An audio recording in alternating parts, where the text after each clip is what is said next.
বিদেশি পেশাজীবী ও বিনিয়োগকারীদের জন্য স্থায়ীভাবে বসবাসের সুযোগ দিচ্ছে সৌদি আরব। এই সুযোগ পাওয়া যায় বিশেষ রেসিডেন্সি প্রোগ্রামের আওতায়, যা সৌদি গ্রিন কার্ড নামেও পরিচিত। স্থানীয় কফিল ছাড়াই দেশটিতে বসবাস, কাজ ও ব্যবসার সুযোগ মিলবে এই প্রোগ্রামে।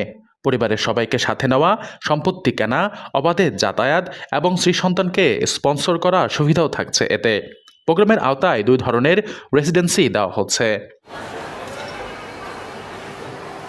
স্থায়ী রেসিডেন্সির জন্য এককালীন ফি 8 লাখ সৌদি রিয়াল, যা বাংলাদেশি টাকায় প্রায় 2,59,00,000। আর নবায়নযোগ্য রেসিডেন্সির জন্য বছরে 1 লাখ সৌদি রিয়াল, অর্থাৎ প্রায় 33 লাখ টাকা ফি দিতে হবে। আবেদন করতে হলে বয়স হতে হবে 21 বছরেরও বেশি, বৈধ পাসপোর্ট থাকতে হবে, শারীরিকভাবে সুস্থ থাকতে হবে এবং কোনো অপরাধের রেকর্ড থাকা যাবে না।